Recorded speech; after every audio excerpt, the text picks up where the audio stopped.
இது மகிமை நேரம். கர்த்தரும் இரட்சகருமாகிய இயேசு கிறிஸ்துவின் நாமத்தினாலே உங்கள் யாவருக்கும் என்னுடைய காலை வணக்கத்தையும் வாழ்த்துதலையும் தெரிவித்துக் கொள்கிறேன். இந்த நாளிலும் நாம் தியானிக்கும்படியாக தெரிந்து கொண்ட வேத வசனம் 1 கொரிந்தியர் 10ஆம் அதிகாரம் 12ஆம் வசனம். தன்னை நிற்கிறவன் என்று எண்ணுகிறவன் விழாதபடிக்கு எச்சரிக்கையாய் இருக்க கடவன். தன்னை நிற்கிறவன் என்று எண்ணுகிறவன் விழாதபடிக்கு எச்சரிக்கையாய் இருக்க கடவன். இங்கே ஒரு எச்சரிப்பை குறித்து நாம் பார்க்கிறோம். யாரை குறித்து சொல்லப்பட்டிருக்கிறது? தன்னை நிற்கிறவன் என்று எண்ணுகிறவன். இன்றைக்கு கூட நம்ம நிறைய நேரங்கள்ல நம்ம நினைக்கலாம், நான் நல்லா ஜெபிக்கிறேன், நான் ஆண்டவருக்கு பிரியமாய் நான் வாழுகிறேன், நான் பரிசுத்தமாய் வாழுகிறேன், நான் வேதத்தை நன்கு வாசித்து தியானித்து நான் மனப்பாடம் பண்ணுகிறேன், நான் ஆண்டவருடைய வழியில் பிரியமாய் இருக்கிறேன் என்று சொல்லி அநேக வேளைகளிலே நாம் நம்மை குறித்து நினைப்பது உண்டு. ஆனால் வசனம் சொல்லுகிறது, தன்னை நிற்கிறவன் என்று எண்ணுகிறவன் என்ன செய்ய வேண்டுமா? அவன் விழாதிருக்கும்படியாய் எச்சரிக்கையாய் இருக்க வேண்டும். விழுந்து போக கூடாது. ஏனென்று சொன்னால், பிசாசானவன் கெர்ச்சிக்கிற சிங்கம் போல எவனை விழுங்கலாமோ என்று வகை தேடி சுற்றி திரிகிறான். யாரை விழத்தட்டலாம், எந்த ஆத்துமாவை கெடுக்கலாம், யாரை ஆண்டவரை விட்டு வழி விலக செய்யலாம் என்று சொல்லி பிசாசானவன் கெர்ச்சிக்கிற சிங்கத்தை போல வகை தேடி சுற்றி திரிகிறான். எனவே நிற்கிறேன் என்று எண்ணுகிற நாம் ஒவ்வொருவரும் என்ன செய்ய வேண்டும்? விழுந்து போகாதபடிக்கு நாம் எச்சரிக்கையாய் இருக்க வேண்டும். நாம் அநேகர் விழுந்து போனதை நாம் பார்க்கிறோம்.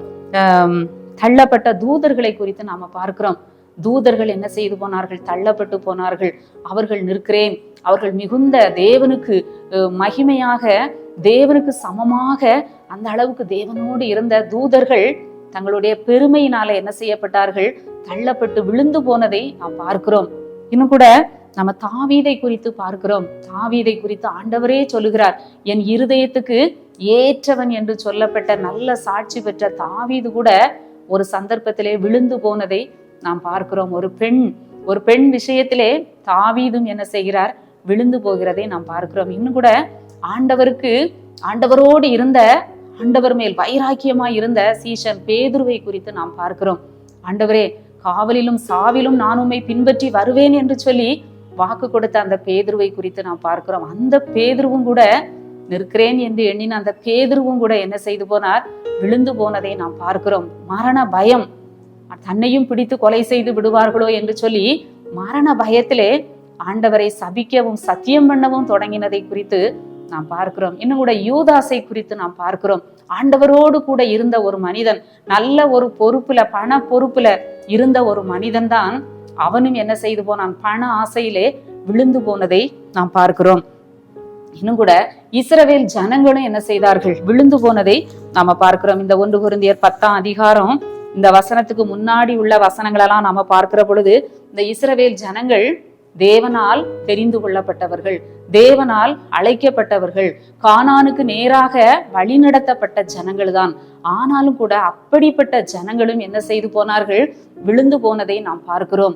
அவர்கள் எதனால விழுந்து போனார்கள்? அந்த மேல உள்ள வசனத்துல நாம பார்க்கிற பொழுது அவர்களிடத்திலே காணப்பட்ட குறைவுகள் என்ன? விக்கிரக ஆராதனை, அடுத்ததாக வேசித்தனம், அடுத்ததாக கர்த்தரை பரீட்சை பார்த்தல், இன்னும் கூட முறுமுறுப்பு, இப்படி பல காரியங்களால இஸ்ரவேல் ஜனங்களும் என்ன செய்து போனார்கள்?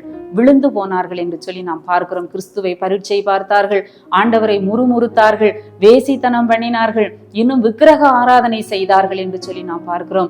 எனவே நாமும் கூட, ஆண்டவருடைய பிள்ளைகளாகிய நாமும் கூட எச்சரிக்கையாக இருக்க வேண்டும். நாம் நிற்கிறேன் என்று சொல்லுகிற நாம் ஜாக்கிரதையாய் இருக்க வேண்டும். நாம் விழாதபடிக்கு நாம் ஜாக்கிரதையாய் இருக்க வேண்டும் என்று சொல்லி இந்த காலை வேளையிலே ஆண்டவருடைய வார்த்தை நம்மை எச்சரிக்கிறது. நாம் ஆண்டவரிடத்திலே நாம் தினந்தோறும் நாம் ஜெபிக்க வேண்டும். ஆண்டவரே, நான் முடிவு பரியந்தம் உம்முடைய அன்பிலே நான் என்ன செய்ய வேண்டும்? நிலைத்திருக்க வேண்டும். எந்த சூழ்நிலையிலும் நான் விழுந்து போகாதபடி என்னை காத்து கொள்ளும் ஆண்டவரே. பல சூழ்நிலைகள், பல காரியங்கள் நம்மை நெருக்குகிறது. நாம் விழுந்து போவதற்கு, நாம் ஆண்டவரை விட்டு தூரமாய் செல்வதற்கு, விசுவாசத்தை மறுதலிப்பதற்கு, தேவன் மேல் வைத்திருக்கிற அன்பில் பின்வாங்கி போவதற்கு அநேக சந்தர்ப்பங்கள் நமக்கு முன்பாக காத்திருக்கிறது. நாம் ஆண்டவரிடத்திலே, ஆண்டவரே, நான் விழுந்து போகாதபடிக்கு உம்முடைய கிருபையினால் என்னை தாங்கி என்னை காத்தருளும் என்று சொல்லி நாம் கேட்க வேண்டும்.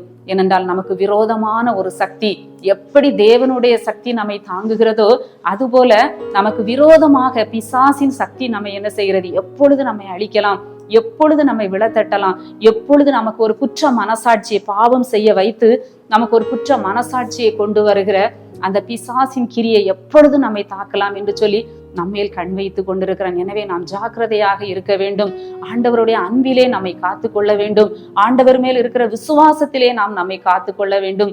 தேவனுடைய பரிசுத்தத்தை நாம் காத்து கொண்டு நாம் வாழுகிற பொழுது நிச்சயமாக முடிவு பரியந்தம் நாம் என்ன செய்வோம், நிலைத்திருந்து அந்த நித்திய ஜீவனை நாம் பெற்றுக்கொள்வோம் என்பதிலே சந்தேகம் இல்லை. அந்த ரிச்சர்ட் உம்பராண்ட் என்ற அருமையான தேவனுடைய மனிதன், அவர் 14 ஆண்டுகள் அவர் சிறையிலே இருந்தாராம். 14 ஆண்டுகள் தன்னுடைய சிறை வாசகத்தை அவர் அனுபவித்தாராம். மிகுந்த கண்ணீரை அவர் அந்த சிறைச்சாலையிலே அவர் அனுபவித்தாராம். அந்த 14 ஆண்டுகளாக அவருடைய கண்களில் வேத புத்தகம் படவே இல்லையாம். பைபிள் அவர் கண்ணால கூட 14 வருஷம் என்ன செய்யல, அவர் பார்க்கவே இல்லையாம். வேத வசனத்தை எல்லாம் அவர் மறந்து விட்டாராம். அந்த அளவுக்கு அவருடைய மூளைய சலவை பிரெயின் வாஷ் பண்ணி அவரை என்ன செய்தாங்க, அந்த சிறையில அவ்வளவு சித்திரவதை பண்ணினாங்க. அவருக்கு எழுதுவதையே மறந்து விட்டதான், எழுத்துக்களே மறந்து விட்டதான். எப்படி எழுதணும், ஒரு எழுத்து கூட அவருக்கு ஞாபகம் இல்லையாம். எழுத்தே மறந்து விட்டதான். பைபிள்ல ஒரு வசனம் கூட அவருக்கு ஞாபகம் இல்லையாம். எல்லாம் மறந்து போயிட்டான். அந்த அளவுக்கு அவர் சித்திரவதை பண்ணப்பட்டார். அப்படி அவரை என்ன செய்தாங்க, அந்த அளவுக்கு அவரை சிறுமைப்படுத்தி, அவரை கொடுமைப்படுத்தி, அவரை பாடுபடுத்தி வைத்திருந்தாங்களாம். அவர் 14 வருடம் கழித்து சிறையிலிருந்து வெளியே வந்த பொழுது அவர் கிறிஸ்துவை மறுதலிக்காதவராக அவர் வெளியே வந்தாராம். நிற்கிறேன் என்று எண்ணுகிற எவனும் விழாதபடிக்கு எச்சரிக்கையாக இருக்க வேண்டும். அவருக்கு கடைசி வரைக்கும் கிறிஸ்துவை மறுதலியாதபடி, அவர் எவ்வளவு சித்திரவதைப்படுத்தப்பட்டாலும் கிறிஸ்துவை அவர் என்ன செய்யல, மறுதலிக்கல. அவரை விட்டு பின்வாங்கவில்லை. அவர் விழுந்து போகவில்லை. சாட்சியாக நின்றார். அவருடைய சாட்சி அநேகரை என்ன செய்தது, உயிர்ப்பித்தது. அநேகரை அவருடைய சாட்சி அநேகருடைய விசுவாசத்தை தட்டி எழுப்பியது. நாமும் கிறிஸ்துவுக்காக வைராக்கியம் கொள்ள வேண்டும் என்று சொல்லி அநேகரை அவருடைய சாட்சி உயிர்ப்பித்ததை நாம் பார்க்கிறோம். அநேக இரத்த சாட்சிகள் கூட தங்களுடைய ஜீவனை என்ன செய்தார்கள், கிறிஸ்துவுக்காக அவர்கள் கொடுத்ததை நாம் பார்க்கிறோம். அவர்களும் கூட விழுந்து விடாதபடி கடைசி வரைக்கும் தங்களுடைய விசுவாசத்தை காத்து நின்றதை நாம் அறிந்திருக்கிறோம். நாமும் கூட வாழ்க்கையிலே நமக்கு சோதனைகள், இடரல்கள், உபத்திரவங்கள், பாடுகள், கஷ்டங்கள் வந்தாலும் கூட நாம் விழுந்து போகாதபடிக்கு, நம் ஆண்டவரை மறுதலியாதபடிக்கு, முன்வைத்த காலை பின் வைக்காதபடிக்கு முடிவு பரியந்தம் நாம் ஆண்டவரிலே நிலைத்து நிற்போம். எங்களை நேசிக்கிற நல்ல ஆண்டவரே, இந்த நல்ல நாளுக்காக உம்மை துதிக்கிறோம், உம்மை ஸ்தோத்திரிக்கிறோம்.